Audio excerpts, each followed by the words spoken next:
Hi guys, my name is Chewe and welcome to my kitchen. Today we're going to talk about cassava leaves. I am pretty much sure not a lot of people knows a lot about them, especially in the United States. You know about cassava leaves through pumpkins, but actually you can really get good nutrients from the cassava leaves itself, and it's very easy to prepare. So what we're gonna do is I picked up a few leaves from the garden, and what happens is when you pick them up, make sure you wash them very thoroughly because they have a lot of soil on them, so you need to make sure that they're actually washed properly. When you're done with that, the only thing that you can do is you get this leaf with me. If you can see, it comes up with all these knots. What you need to do is you really want to take out all that fiber out of it. I'm not saying it's bad fiber, but it's something that when you don't take it out, the leaves becomes very hard and it's very hard to actually enjoy the meal. So you really have to get on the edge and just pull it down through the whole edge and it comes out. This you don't need, you can actually dispose it. So on to the next, you just do the same routine until you finish up all your leaves. Just make sure whatever you're doing, you clear out that and throw it away, and every time you do that, it's actually making the whole process to be very thorough.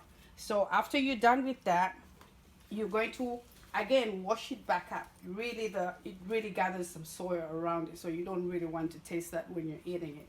So when you're done, the best bet is now you can actually cut the leaves however you like.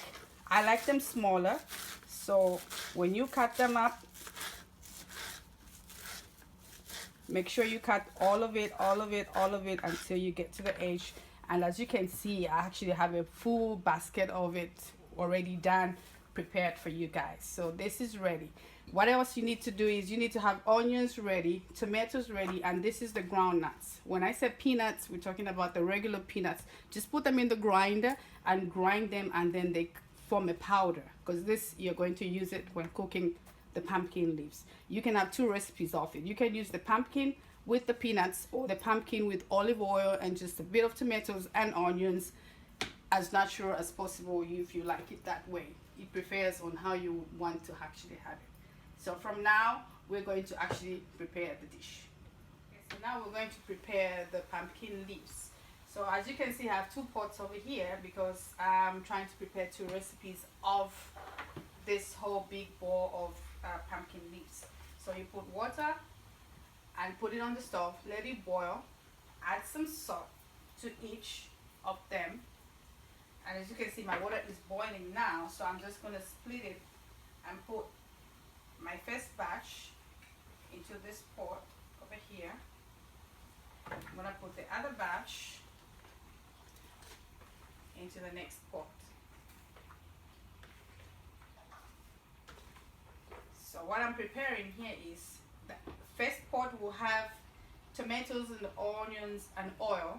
The other pot is going to have peanut powder in it, together with tomatoes and onions and oil. So when you do that, all you need to do is give it 5 minutes. I'm going to put a lid on this one. Give it 5 minutes, let it boil for 5 minutes, and then we're going to turn it up, and then we'll continue cooking it. Okay, so now 5 minutes has passed. So what you're gonna do is, if you see it's already boiling up, so you just want to stir it up.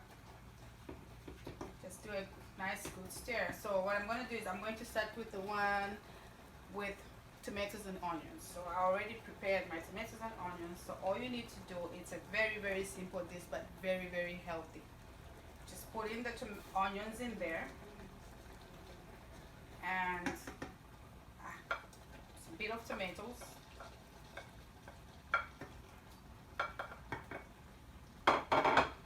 I usually use some organic extra virgin olive oil.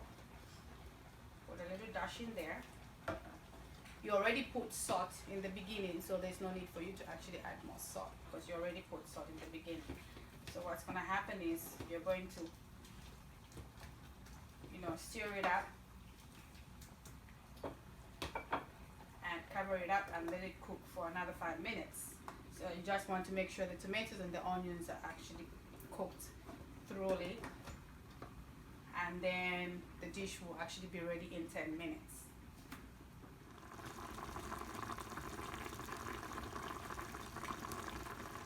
Okay, so we need to just continue trying to stir up, you know, making sure you're mixing up the tomatoes and the onions together. Let them cook. Just give it 10 minutes to cook that, and then I'm going to move on to the one with peanut. So what you do, it's the same procedure actually with this. It's just that with this one you don't add actually no oil to it. This one you add extra virgin olive oil and tomatoes and onions and let it simmer, let the tomatoes and onions cook. For this one, all you need is you need the onions and the tomatoes. But with this one, you're going to add the peanut powder. So as I say, you can find this at any regular grocery store. Just put them in the grinder and grind them to form powder.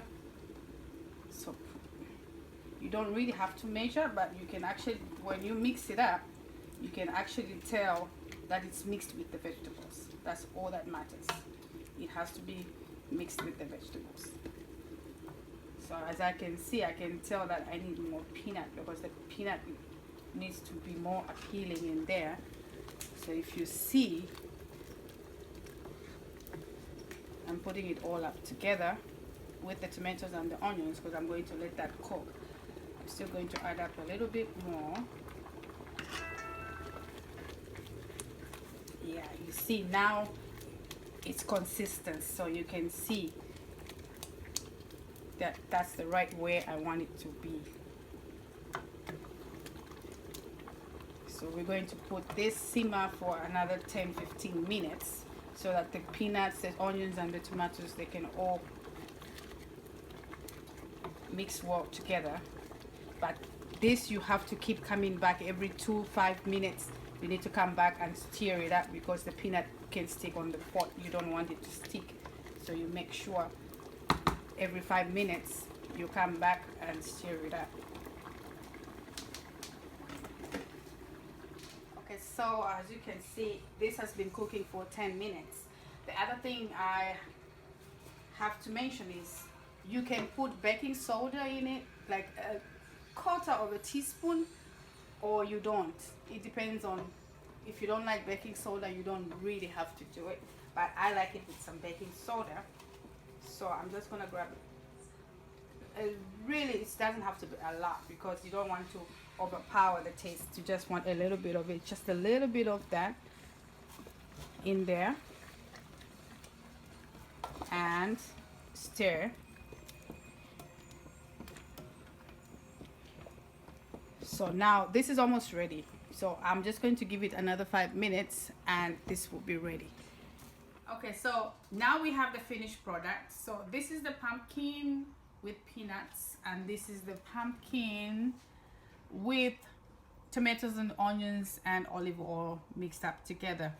And what we usually do is you can actually eat it with cornmeal, and I actually prepared some goat tripe that's going to go with the cornmeal together with the vegetables. Since I have my family over tonight, so I figured I should make a feast out of this. Thank you for watching. Next time I'm going to actually show you how to prepare the cornmeal so that you can know that you can actually have this together with that, or you can just eat it without any cornmeal. Thank you. Thanks for watching. Bye.